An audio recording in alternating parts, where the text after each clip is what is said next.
బృందావన్‌లో first day ఎలా జరిగిందో చూసేద్దాం ఈ బ్లాగ్‌లో. సో, ఫస్ట్ అయితే మేము మథురాలో ఒక రూమ్ తీసుకున్నామనమాట. సో, పర్ డేకి 1000 రూపీస్ అనమాట. సో, తర్వాత మేము మార్నింగే లేచి గోకుల్‌కి స్టార్ట్ అయిపోయాము. మేమైతే కార్ రెంట్‌కి తీసుకున్నామనమాట. ఎందుకంటే మథుర నుంచి గోకుల్ 28 కిలోమీటర్స్ ఉంటుంది. సో, కార్‌లో మేము ఆ రోజు కొన్ని ప్లేసెస్ అన్నీ విజిట్ చేయడానికి ఒక రోజుకి కార్ని రెంట్కి తీసుకున్నాం అనమాట. సో ఫస్ట్ మేము వెళ్ళిన ప్లేస్ వచ్చేసి గోకుల్.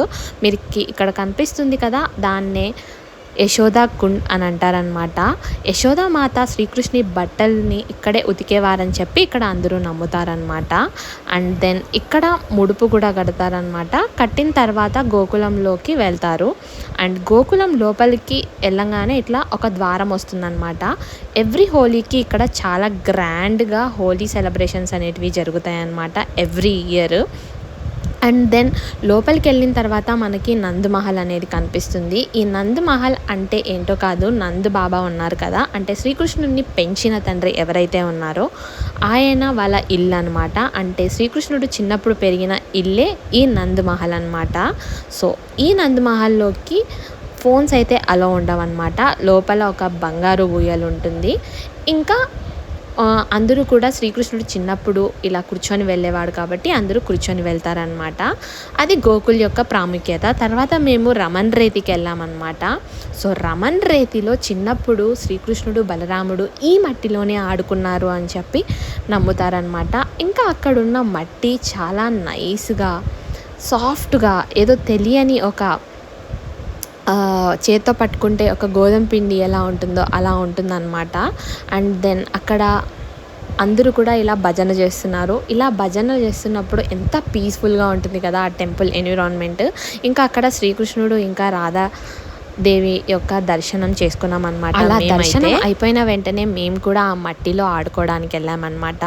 మీరు ఇక్కడ చూస్తే అందరూ కూడా ఆ మట్టిలో పొర్లుతూ ఆడుకుంటూ ఆటలాడుకుంటూ డ్యాన్సులు వేస్తూ ఉంటారనమాట. ఎందుకంటే ఆ మట్టి మన మీద పడడం వల్ల మనలో ఉన్న రోగాలు పోతాయని కూడా ఇక్కడ అందరూ నమ్ముతారనమాట. అండ్ మన సైడ్ ఉన్న మట్టిలా కాకుండా ఆ మట్టి చాలా డిఫరెంట్గా ఉంటుంది. ఒకసారి మీరు దాన్ని ఎక్స్పీరియన్స్ చేస్తేనే మీకు తెలుస్తుంది అనమాట. అండ్ నేను కూడా ఆ మట్టితో ఆడుకున్నా అనమాట.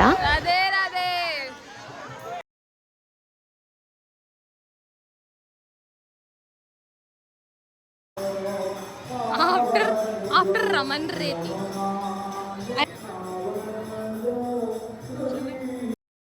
ఆ మట్టిని విభూదిలాగా పెట్టుకోవడం, ఇంకా కొంతమంది అయితే ఎవ్రీడే మార్నింగ్ కొంచెం నోట్లో వేసుకొని కూడా తింటారంట. నేను కూడా మా ఇంటికి ఆ మట్టిని తెచ్చుకున్నాను అనమాట. అండ్ రమణ్ రేతి బయట ఈ జింకలు, ఆస్ట్రిచ్ ఇవన్నీ ఉంటాయన్నమాట. వాటితో కొంతసేపు ఆడుకున్న తర్వాత మేము నెక్స్ట్ వేరే ప్లేస్కి స్టార్ట్ అయిపోయామన్నమాట.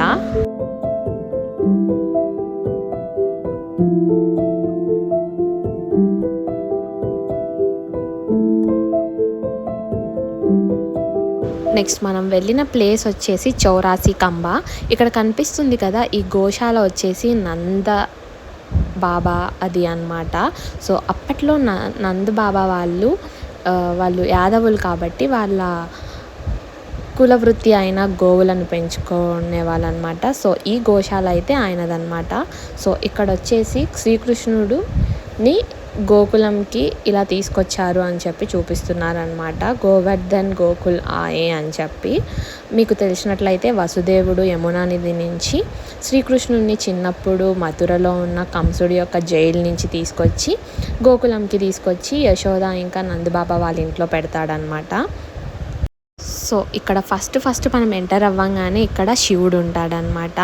శివుడిని దర్శించుకున్న తర్వాత మనము లోపలికి వెళ్తామన్నమాట.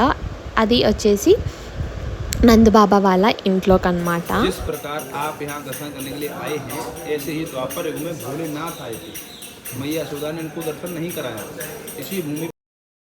అలా కోతి ఆ శివుని విగ్రహంకి అలా చేయడం నాకు చాలా మంచిగా అనిపించింది అనమాట. ఇది వచ్చేసి చౌరాసి కంబా ఇంట్లోకి ఎంట్రన్స్ అనమాట. సో ఇదే నంద్ బాబా ఇంకా యశోదమ్మ వాళ్ళ ఇల్లు అని చెప్పారనమాట. అండ్ ఇక్కడ 7 పిల్లర్స్ ఉంటాయంట. ఇంకా ఇక్కడ పైన కొంచెం కాలిందంట. యశోదమ్మ శ్రీకృష్ణుడు, బలరాముడు వీళ్ళందరికీ వంట చేసి పెట్టినప్పుడు అలా ఆ పొగకి పైన కాలింది అన్నట్టు వీళ్ళు చెప్పారనమాట. కాకపోతే వీళ్ళు మాకు 2 గోకులాలు చూపించారు. మాకు అర్థం కాలేదు ఏ గోకులు ఏంటి అనేది. సో 2 నిజమే అన్నట్టు చెప్పారనమాట. సో క్లారిటీ లేకుండా ఉండే. మీలో ఎవరికైనా క్లారిటీ ఉంటే నాకు కామెంట్ సెక్షన్‌లో చెప్పండి. సో ఇక్కడ ఈయన చూపిస్తున్నాడనమాట. ఇక్కడ పైన కాలింది కదా! సో ఇది యశోదమ్మ వంట చేసినప్పుడు శ్రీకృష్ణుని వాళ్ళకి సో అప్పుడు కాలింది అని చెప్పి. సో మీలో ఏ గోకుల్ నిజము అనేది మీకు తెలిసినట్లయితే నాకు కామెంట్ సెక్షన్‌లో చెప్పండి. కానీ మీరు వృందావన్, మథుర అండ్ గోకుల్‌కి వెళ్ళినప్పుడు మీరు చాలా జాగ్రత్తగా ఉండాలన్నమాట. సో అక్కడున్న పూజారులే డబ్బులు అడుగుతూ ఉంటారనమాట. మీకు ఈ పూజ కావాలంటే ఇంత పే చేయండి, ఈ సేవ చేయాలనుకుంటే ఇంత పే చేయండి అన్నట్టు. సో ఇండైరెక్ట్‌గా మీరు ఎలా అయినా మీ నుంచి డబ్బులు తీసుకోవడానికి ట్రై చేసినట్టే ఉంటుంది. సో మీరు చాలా జాగ్రత్తగా ఉండి చూసుకోండి. ఎందుకంటే ప్రతి ఒక్కరు కూడా కూర్చోబెట్టి ఏదో చెప్తామన్నట్టు చెప్పి మీకు ఈ సేవ అయితే 700, ఆ సేవ అయితే 500, ఆ సేవ అయితే 200 అన్నట్టు చెప్తారు. అది 200, 300 కూడా ఉండవు. డైరెక్ట్ 5,000, 10,000, 15,000 ఉంటాయన్నమాట. సో వీలైనంత వరకు మీరు జాగ్రత్తగా ఉండండి. చాలా స్కాములు జరుగుతూ ఉంటాయి ఈ బృందావన్‌లో అయితే. ఈవెన్ ఆటో వాళ్ళైనా సరే ఎక్కువ డిమాండ్ చేయడం లాంటివి జరుగుతూ ఉంటాయి. చాలా జాగ్రత్తగా ఉండండి. అండ్ ఇంకొకటి ఏంట్రా అంటే మీకు బృందావన్, మథుర అండ్ ఇక్కడ టెంపుల్స్ అన్నీ కూడా మార్నింగ్ 7:00 నుంచి ఆఫ్టర్నూన్ 12, 1:00కి క్లోజ్ అయిపోతాయన్నమాట. మళ్ళీ తిరిగి ఈవినింగ్ 5:00కి మాత్రమే ఓపెన్ అవుతాయి. మిడిల్ ఆఫ్టర్నూన్ మొత్తం కూడా టెంపుల్స్ అన్నీ క్లోజ్ ఉంటాయన్నమాట. ఏ టెంపుల్ కూడా ఆఫ్టర్నూన్ ఓపెన్లో ఉండదు. సో మీరు కరెక్ట్గా ప్లాన్ చేసుకోండి దగ్గర ఉన్న టెంపుల్స్ అన్నీ కూడా. అండ్ బృందావన్, మథుర, గోకుల్ మీకు ఒక 4 to 5 days పడుతుందన్నమాట.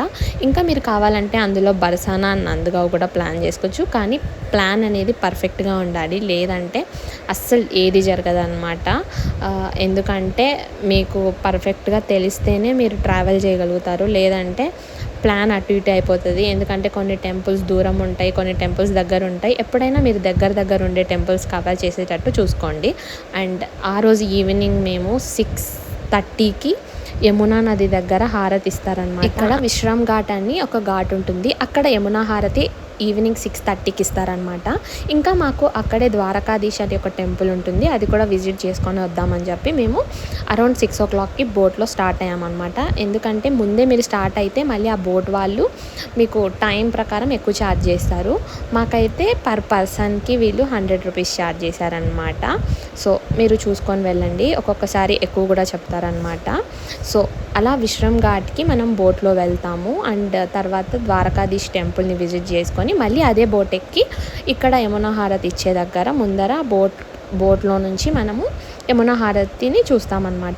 ఈ విశ్రామ్ ఘాట్ దగ్గరే శ్రీకృష్ణుడు కంసుని చంపిన తర్వాత విశ్రాంతి తీసుకున్నారని చెప్పి పురాణాల ప్రకారం దీనికి విశ్రామ్ ఘాట్ అని పేరు వచ్చిందని చెప్పి నమ్ముతారనమాట. ఇంకా దీనికి కృష్ణ జన్మభూమి కూడా చాలా దగ్గర అనమాట. కాకపోతే మా ప్లాన్ ప్రకారం కృష్ణ జన్మభూమి నెక్స్ట్ డే ఉండే. బికాజ్ మా హోటల్ రూమ్కి కృష్ణ జన్మభూమి చాలా ఒక 400 మీటర్స్లోనే ఉండిందనమాట. సో ఆ రోజు ప్లాన్ వచ్చేసి ఇదనమాట. సో మేము ద్వారకాధీశ్ టెంపుల్ కూడా ఫాస్ట్గా క్లోజ్ అయిపోతుంది అని చెప్పి మేము త్వరగా యమునా నదిలో కాళ్ళు చేతులు కడుక్కొని స్టార్ట్ అయిపోయామన్నమాట.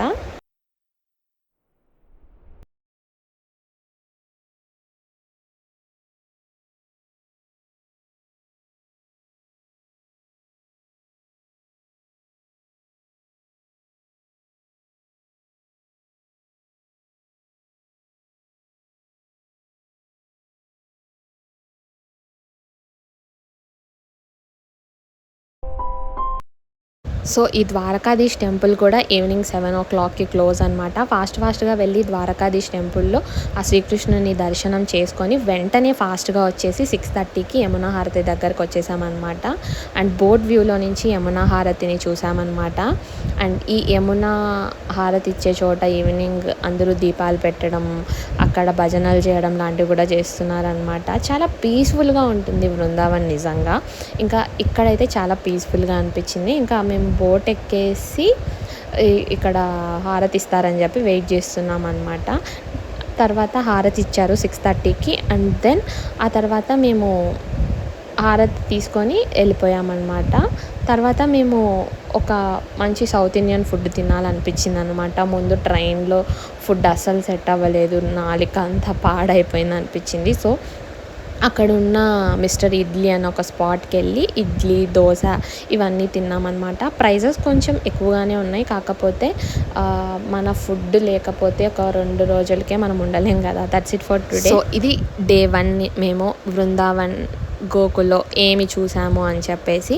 నెక్స్ట్ డే 2లో ఏం చూసామని చెప్పేసి నెక్స్ట్ వ్లాగ్‌లో చూపిస్తానన్నమాట.